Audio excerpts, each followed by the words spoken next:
Well, it's getting close now. It is. The countdown to Paris and the Summer Games is exactly 100 days away. Can you feel the excitement? I can feel it. More than 10,000 athletes competing from more than 200 countries will all converge in France for what's bound to be a remarkable experience for everybody. Yeah, it always is. And while Cleveland may feel very far away from the City of Lights, there are always plenty of ways you can capture the French spirit. Here we go. Our own Mike Polk Jr. got a little lesson to help us all prepare. Oh, geez. There is so much to love about France. Cheese, wine, fashion, Jacques Cousteau.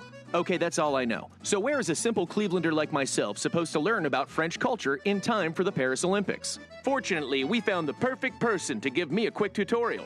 And at one of Northeast Ohio's premier French eateries, of all places. My name is Arnold Pasquet, and I am the president of La Maison Française de Cleveland, the House of French of Cleveland, and we are a 106-year-old French cultural organization. We do about 9 or 10 cultural events a year. As one of Cleveland's foremost French authorities, we asked Arnold for some tips and insight about what to expect. Tell us what our athletes are going to be experiencing over there. Paris is one of the most beautiful cities in the world, so these athletes are going to be treated to a gorgeous barge ride through the heart of Paris, UNESCO World Heritage Site all along the Seine River in Paris. What sort of cultural adjustments do you think our American athletes might have to make over in France? I would think the biggest thing would be learning a few phrases in French. It will go a long way if you can say, bonjour monsieur, bonjour madame, comment ça va, how are you doing? The French language might seem intimidating, but Monsieur President supplied us with a few useful terms that could come in handy during the games. The biggest one is one that we still use in English, and it's bravo, bravo. That's pretty much universal. There's also on y va, which means let's go.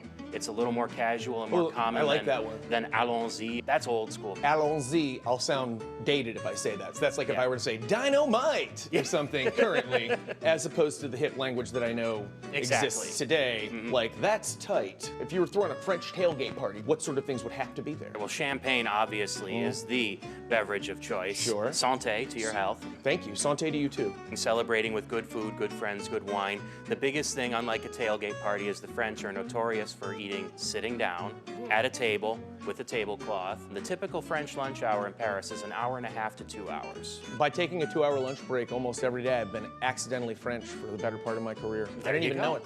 Who knew? I know. French fashion is notoriously chic, but is perhaps best known for one item. I have my beret. I have actually worn it in France. You will not see many other people wearing them. I think it looks very spiffy. So. I like your beret too. I now feel a bit more prepared to celebrate properly this summer, even if I can't quite yet call myself a Francophile. A francophone is someone who speaks French. Francophonie is someone who either speaks French or enjoys French culture. I am a francophone, which makes me sound like I'm a fake French guy because I don't speak French, but I do appreciate the culture.